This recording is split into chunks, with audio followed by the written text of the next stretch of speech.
Hello everyone, ಇದು Sunday morning. ಇವತ್ತಂತೂ ನನಗೆ ಸಿಕ್ಕಾಬಟ್ಟೆ ಖುಷಿ ಆಗ್ತಿತ್ತು. ಬಿಕಾಸ್ ಇವತ್ತು ನಮ್ಮ ಮನೆಗೆ ನಮ್ಮ ಅಣ್ಣ ಅವ್ರು ಬಂದಿದ್ದರು. ನಿಜವಾಗ್ಲೂ ಆಫ್ಟರ್ 6 to 7 ಮಂತ್ ಆಯಿತು ನಾನು ನಮ್ಮ ಫ್ಯಾಮಿಲಿಯವ್ರನ್ನೆಲ್ಲ ನೋಡಿ. ಸೊ ಇವಾಗ ಅವ್ರನ್ನ ನೋಡಿದ್ದಕ್ಕೆ ತುಂಬಾ ಖುಷಿ ಆಗ್ತಿತ್ತು. ಆ್ಯಕ್ಚುಲಿ ನೆಕ್ಸ್ಟ್ ಮಂತು ನಮ್ಮ ಅಣ್ಣನ ಮದುವೆ ಇದೆ. ಸೊ ಹಾಗಾಗಿ ಇನ್ವಿಟೇಷನ್ ಕೊಡೋಕ್ಕೋಸ್ಕರ ಬಂದಿದ್ದರು. ನನಗಂತೂ ಎಷ್ಟು ಖುಷಿ ಆಗ್ತಿತ್ತು ಅಂದರೆ ಆ ಖುಷಿ ಹೇಳ್ಕೊಳಕ್ಕೆ ಆಗ್ತಿರ್ಲಿಲ್ಲ.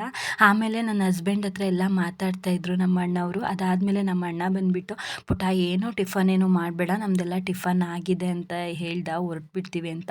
ಇಲ್ಲ ಅಣ್ಣ ನಾನು ಟಿಫನ್ ಮಾಡಿದ್ದೀನಿ, ನೀವು ಟಿಫನ್ ಮಾಡ್ಕೊಂಡು ಹೋಗಲೇಬೇಕು ಅಂತ ಹೇಳಿ ಆವಾಗ ಅವರು ಸ್ವಲ್ಪ ಟಿಫನ್ನ ಮಾಡಿ ಆಮೇಲೆ ನೆಕ್ಸ್ಟ್ ಯಾವ್ಯಾವ ಅಡ್ರೆಸ್ಸಿಗೆ ಹೋಗಬೇಕು ಅಂತ ಕೂತ್ಕೊಂಡು ನೋಡ್ತಾಯಿದ್ರು. ಸೊ ಅದಾದಮೇಲೆ ಅವರು ಹೋದರು. ಅವ್ರು ಹೋದ್ಮೇಲೆ ನಾನು ಮೀಶೋದಿಂದ ಈ ಥರ ಪಾಟ್ದು ಬ್ಯಾಗ್ ತರಿಸಿದ್ದೆ. ಸೊ ಅದಕ್ಕೆಲ್ಲ ಮಣ್ಣು ಫಿಲ್ ಮಾಡಬೇಕಿತ್ತು. ಹಸ್ಬೆಂಡ್ ಇದ್ರಲ್ಲ, ಸೊ ಹಾಗಾಗಿ ಇಬ್ಬರು ಕೂಡ ಮಣ್ಣು ಫಿಲ್ ಮಾಡಿದ್ವಿ. ಸೊ ವಿಡಿಯೋ ಇಷ್ಟ ಆದರೆ ದಯವಿಟ್ಟು ಒಂದು ಲೈಕ್ ಮಾಡಿ.